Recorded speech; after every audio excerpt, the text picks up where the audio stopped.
By 2026, prostate cancer screening looks very different than it did just 10 years ago.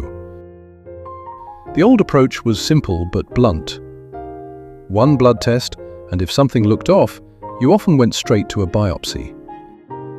Today, doctors use a much smarter, step-by-step process that finds the cancers that really matter, while protecting men from unnecessary procedures. Let's start with the foundation, the PSA blood test. PSA stands for prostate-specific antigen. It's a protein made by both healthy and cancerous prostate cells. The test simply measures how much of it is floating in your blood. A reading under 4 is usually considered low risk. Between 4 and 10 is the gray zone. It can mean cancer, but it can also mean nothing more than an enlarged prostate or simple inflammation. Above 10 raises more concern. What doctors have learned is that how fast the PSA number rises can sometimes be even more important than the number itself. But here's the honest truth. PSA is not perfect. It's not a cancer test. Lots of men with an elevated PSA do not have cancer at all. In the past, this led to too many biopsies, procedures that can be painful and carry real risks.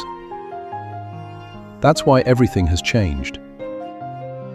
Doctors now use extra PSA-based tests to get a clearer picture. They look at something called free PSA, the percentage of PSA that isn't bound to other proteins. A lower percentage raises more concern. They also calculate PSA density, how much PSA you have compared to the actual size of your prostate. The biggest breakthrough, though, is the prostate MRI. Instead of rushing to biopsy after one abnormal PSA result, many doctors now order an MRI first.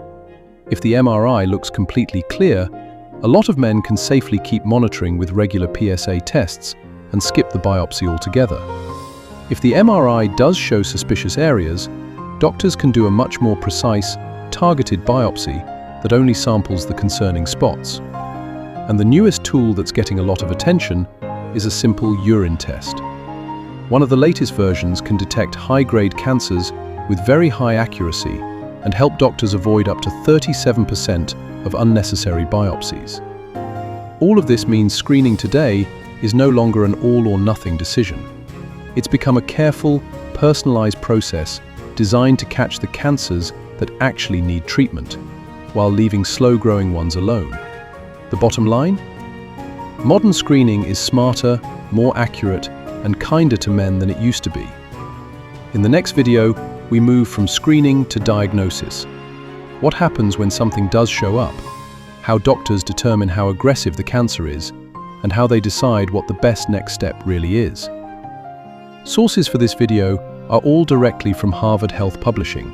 Prostate cancer screening keeps getting better. A new urine test may help identify high-grade prostate cancer. Prostate cancer diagnoses on the rise, says study.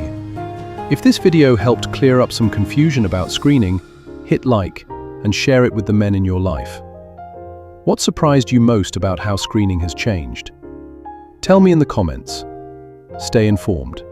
See you in video 5.